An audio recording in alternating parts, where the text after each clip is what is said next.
बेटे की कहानी। सोनपुर में अमृत नाम का एक लड़का रहता था। वह कॉलेज में छात्र था। एक दिन की बात है, उसने एक डीलर के शोरूम में एक सुंदर स्पोर्ट्स कार देखी थी और वो लंबे समय से अपने लिए एक ऐसी ही कार चाहता था। अमृत जानता था कि उसके माता पिता इसे खरीदने के लिए सक्षम है, इसलिए उसने उन्हें बताया कि उसे ये कार अपने ग्रेजुएशन पूरा होने पर उपहार के रूप में दे। देखते ही देखते वो दिन भी आ गया। पिता ने अमृत को अपने कार्यालय में बुलाए। उन्होंने उससे कहा कि मुझे तुम्हारे जैसे अच्छे बेटे पर बहुत गर्व है।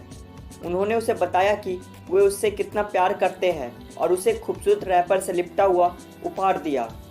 अमृत उस छोटे से उपहार के डब्बे को देख निराशा महसूस करने लगा, लेकिन वह जानने के लिए उत्सुक था कि ऐसा क्या था उस उपहार के डब्बे में। इसलिए उसने डब्बा तुरंत खोला। उस उपहार के डब्बे में एक लाल कपड़े से लिपटी भगवत गीता थी।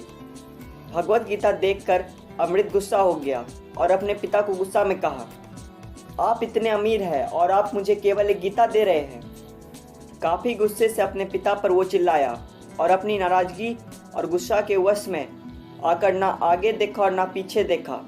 तुरंत ही अपना घर छोड़कर चला गया। काफ़ी साल बीत गए। अमृत अब एक सफल व्यवसायी बन गया था। वो अपने जीवन में खुश था। उसकी शादी हो चुकी थी और उसके 2 बच्चे भी थे। उनका परिवार एक सुंदर घर में रहता था, लेकिन उसके पिता के साथ टूटे रिश्ते के कारण उसकी आत्मा अभी भी दुखी थी। अमृत अपने पिता का घर छोड़ने के बाद कभी उनसे नहीं मिला था।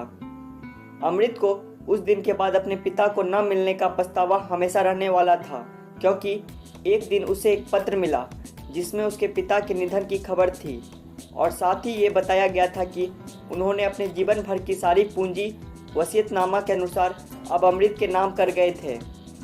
अपने पिता की सारी संपत्ति विरासत में मिली तब अमृत अपने पिता के घर पहुंचा और कुछ महत्वपूर्ण कागज की तलाश करने लगा और गलती से उसे वही भगवत गीता का उपहार लिपटा हुआ मिला, जिसे देखकर उसे फिर उसी उदासी का एहसास हुआ।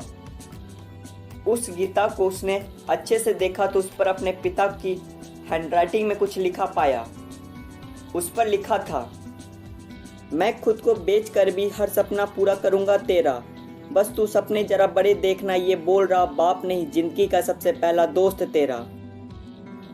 ये कविता पढ़ी ही थी कि अचानक उस किताब से एक चाबी गिरी जो उस स्पोर्ट्स कार की थी जो उस दिन अमृत ने अपने पिता से मांगा था, जिसके ऊपर लगे टैग पर उसके ग्रेजुएट होने की तारीख के साथ बधाई देते हुए आई लव यू लिखा हुआ था।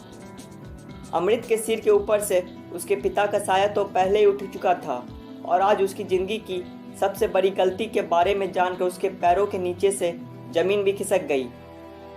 इस दिन अमृत की आंखें और रूह दोनों ही पछतावे के आंसू रोई। यह कहानी कहीं ना कहीं हम सभी के ज़िंदगी से मेल खाती है। हम सभी भी गुस्सा में आकर बहुत ऐसे फैसले ले लेते हैं जिसका हर्जाना हमें खुद भुगतना पड़ता है। इसलिए हमें कोई भी निर्णय सोच समझकर करना चाहिए जिसका परिणाम आगे जाके हमारे हित में है।